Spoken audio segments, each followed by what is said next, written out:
ಸ್ವಾಮೀಜಿಗಳು ಖಾವಿದಾರಿಗಳು ಕೇವಲ ಮಾರ್ಗದರ್ಶನ ನೀಡ್ತಾ ಬರ್ತಿದ್ರು. ಆದರೆ ಇವತ್ತು ವಿದೇಶಗಳಲ್ಲಿ ಕೇಳಿಬರುವಂಥ ಒಂದೇ ಒಂದು ಹೆಸರು ಯೋಗಿ ಬಾಬಾ ಅಂತ.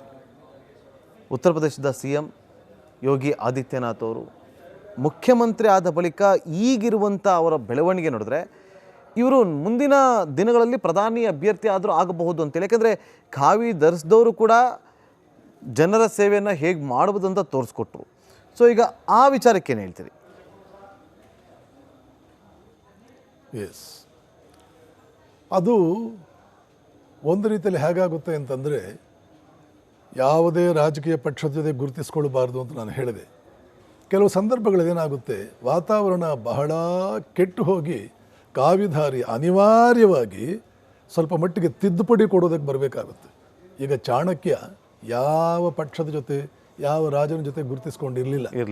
ಯಾವಾಗ ದೇಶ ಹಾಳಾಗುವ ಸಂದರ್ಭ ಬಂತು, ಚಾಣಕ್ಯ ಅನಿವಾರ್ಯವಾಗಿ ಪ್ರವೇಶ ಮಾಡಬೇಕಾಯಿತು.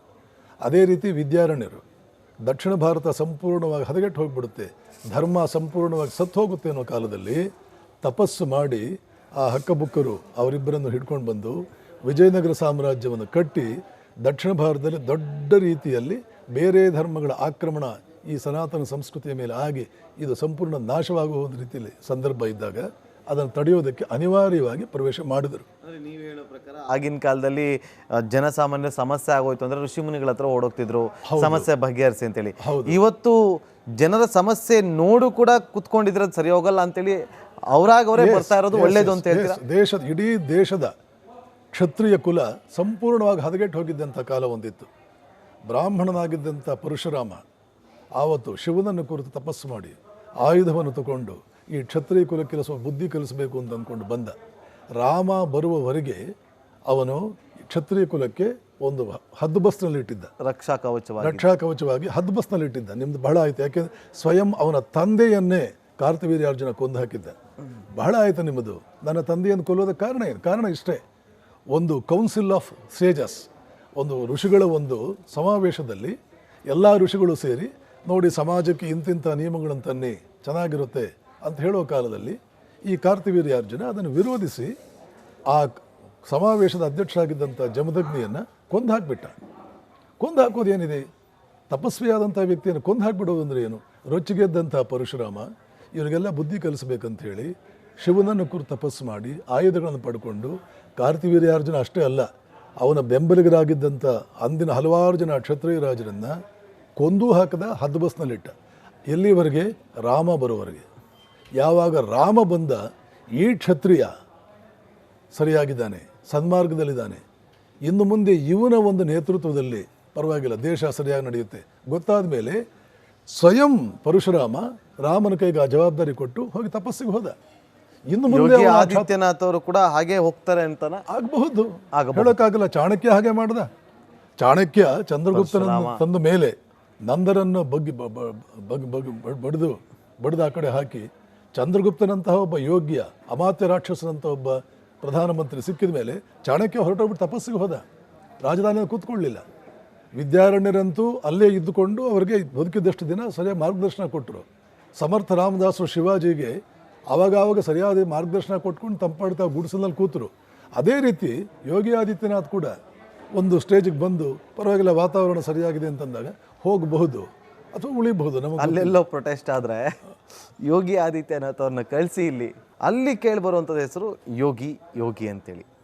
ನೋಡಿ, ಆ ಋಷಿ ಮುನಿಗಳು ಖಾವಿದಾರಿಗಳು ಪಣ ತೊಟ್ಟು ನಿಂತರೆ ಏನು ಬೇಕಾದರೂ ಸಾಧಿಸ್ಬೋದು ಅನ್ನೋದಕ್ಕೆ ತಾಜಾ ಉದಾಹರಣೆ ನಮ್ಮೆಲ್ಲರ ಮುಂದೆ ಇರುವಂಥದ್ದು. ಇದನ್ನು ಕ್ರಿಸ್ತಪೂರ್ವ 4ನೇ ಶತಮಾನದಲ್ಲಿ ಪ್ಲಾಟೋ ಹೇಳಿದ್ದಾನೆ. ಪ್ಲಾಟೋನೇ ಹೇಳಿದ್ದಾನೆ, ನಿಜಕ್ಕೂ ಕೂಡ ರಾಜನಾಗಬೇಕಾದವನು philosopher king is the most ideal king. ನಾನು ಸನ್ಯಾಸಿ, ರಾಜಕೀಯಕ್ಕೆ ಬರಬಾರದು, ರಾಜಕೀಯ ಪಕ್ಷಗಳ ಜೊತೆ ಗುರುತಿಸ್ಕೊಳ್ಬಾರ್ದು ಯಾವ ಅರ್ಥದಲ್ಲಿ ಹೇಳಿದೆ ಅಂದರೆ, ಅವನು ರಾಜನಾದರೂ ಕೂಡ ಋಷಿತ್ವವನ್ನು ಬಿಡದ ರೀತಿಯಲ್ಲಿ ರಾಜನಾಗಬೇಕು. ರಾಜಕೀಯ ಪಕ್ಷಕ್ಕೆ ಇಳಿದು ಆ ರಾಜಕೀಯ ಪಕ್ಷದ ಸಿದ್ಧಾಂತದ ಜೊತೆ ತಾನು ಋಷಿಯಾಗಿರಬೇಕಾದಂತಹ ಒಂದು ಜವಾಬ್ದಾರಿ ಏನಿದೆ ಅದನ್ನು ಮರೆತು ಬಿಡೋದಲ್ಲ. ನಿಜಕ್ಕೂ ಕೂಡ ರಾಜನಾಗಬೇಕಾದವನು ರಾಜ ಮತ್ತು ಋಷಿ ಎರಡೂ ಇರಬೇಕು. ರಾಜಋಷಿ ಕೇವಲ ರಾಜ ದೇಶವನ್ನು ಆಳಬೇಕು ಅಂತ ನಮ್ಮ ದೇಶದಲ್ಲಿ ಎಂದೂ ಹೇಳಲಿಲ್ಲ. ಯಾವ ವ್ಯಕ್ತಿಯೂ ಕೂಡ ರಾಜಋಷಿ ಆಳಬೇಕಾದ ರಾಜ ರಾಜರ್ಷಿಯಾಗಿರಬೇಕು. ಒಂದು ವೇಳೆ ರಾಜರ್ಷಿ ಆಗಲಿಲ್ಲ, ಋಷಿಯಲ್ಲಿ ಜ್ಞಾನ ಜಾಸ್ತಿ, ರಾಜನಲ್ಲಿ ಶಕ್ತಿ ಜಾಸ್ತಿ. ಜ್ಞಾನ ಶಕ್ತಿ ಎರಡೂ ಸೇರಿದ್ರೆ ಏನು ಬೇಕಾದ್ರೂ ಆಗುತ್ತೆ.